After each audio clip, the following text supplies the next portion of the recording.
देखिए, ये कोई सामान्य राजनीतिक खबर नहीं है। ईरान की सरकारी मीडिया ने खुद ये पुष्टि की है कि ईरान की सर्वोच्च नेता अली खमेनेई अब इस दुनिया में नहीं रहे। ये बात समझना जरूरी है कि ईरान में सुप्रीम लीडर सिर्फ एक धार्मिक पद नहीं होता, बल्कि वही देश की सबसे बड़ी राजनीतिक और सैन्य ताकत भी होता है। राष्ट्रपति से भी ऊपर सेना पर अंतिम नियंत्रण भी उन्हीं का होता है। इसीलिए उनकी मौत का मतलब सिर्फ एक व्यक्ति की मृत्यु नहीं, बल्कि पूरे सत्ता ढांचे में हिलावट है। हमला कैसे हुआ और किसने किया? रिपोर्ट्स के अनुसार शनिवार सुबह स्थानीय समय पर ईरान के अलग अलग रणनीतिक ठिकानों पर बड़े पैमाने पर हमले शुरू हुए। इन हमलों का आरोप इजरायल और यूनाइटेड स्टेट्स पर लगाया गया है। बताया जा रहा है कि ये हमले अचानक और बेहद सटीक तरीके से किए गए।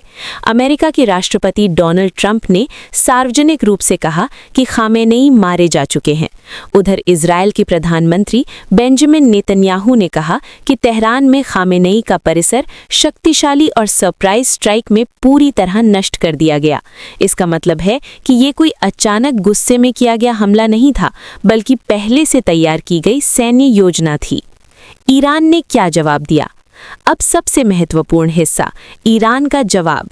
ईरान ने तुरंत प्रतिक्रिया दी। इजरायल की ओर मिसाइलें और ड्रोन दागे गए। लेकिन यहाँ एक और बड़ी बात सामने आती है। ईरान ने सिर्फ इजरायल को ही निशाना नहीं बनाया, बल्कि उन खाड़ी देशों की दिशा में भी हमले किए जहाँ अमेरिकी सैन्य ठिकाने मौजूद हैं।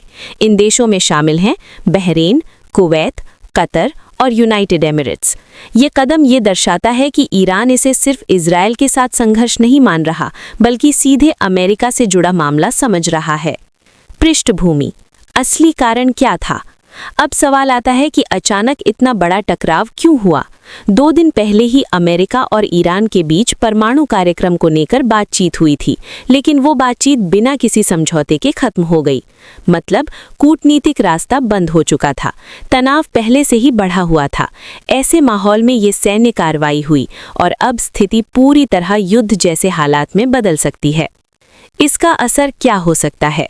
इस घटना के कई बड़े असर हो सकते हैं। 1. ईरान के अंदर नेतृत्व संकट पैदा हो सकता है। मध्य पूर्व में बड़े युद्ध की आशंका बढ़ सकती है। तेल की कीमतों में भारी उतार चढ़ाव आ सकता है। दुनिया की बड़ी शक्तियां इसमें सीधे या परोक्ष रूप से शामिल हो सकती हैं। यानी ये सिर्फ एक देश की खबर नहीं है, ये वैश्विक संतुलन को प्रभावित कर सकती है। आगे क्या? अभी सबसे बड़ा सवाल है, ईरान में अगला सुप्रीम लीडर कौन होगा? क्या बदला और तेज होगा? क्या बातचीत का रास्ता दोबारा खुलेगा? आने वाले कुछ दिन बहुत महत्वपूर्ण होने वाले हैं। देखिए, हालात बेहद संवेदनशील हैं। इस समय सबसे जरूरी है सही और प्रमाणित जानकारी। हम आपको हर अपडेट तथ्य के आधार पर देते रहेंगे। अगर आपको ये विश्लेषण संतुलित और स्पष्ट लगा हो तो वीडियो को लाइक करें, चैनल को सब्सक्राइब करें और जुड़े रहें हमारे साथ।